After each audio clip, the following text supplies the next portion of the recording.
దేవునితో ఒకనికి వ్యక్తిగత అనుబంధం ఏర్పడితే లోకమంతా ఏకమై ఒక పక్క నిలిచారా నీ ఎంతో తేలుస్తామన్నా సరే అక్కడ కూడా కదిలించలేరు. ఎందుకో తెలుసా? నాకు ఆయన ఉన్నాడు. ఎవరు? ఆయన ఉన్నాడు. ఎవరు ఆయన? భూలోకం మొత్తం ఏకమైనా కూడా యేసయ్య అరచేయంత రారు. అది ఆయన పర్సనాలిటీ. అందుకే మొత్తం ఏకమైనా సరే మన డైలాగ్ ఒకటే, దేవునికి స్తోత్రం, హల్లెలూయా.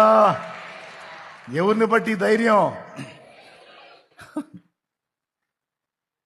ఆ ఒక్కడు మనకు తోడు లేకపోతే మొత్తం తీసేసి బోడిగుండు చేసి పెడతారు. ఆ ఒక్కడు ఉండబట్టే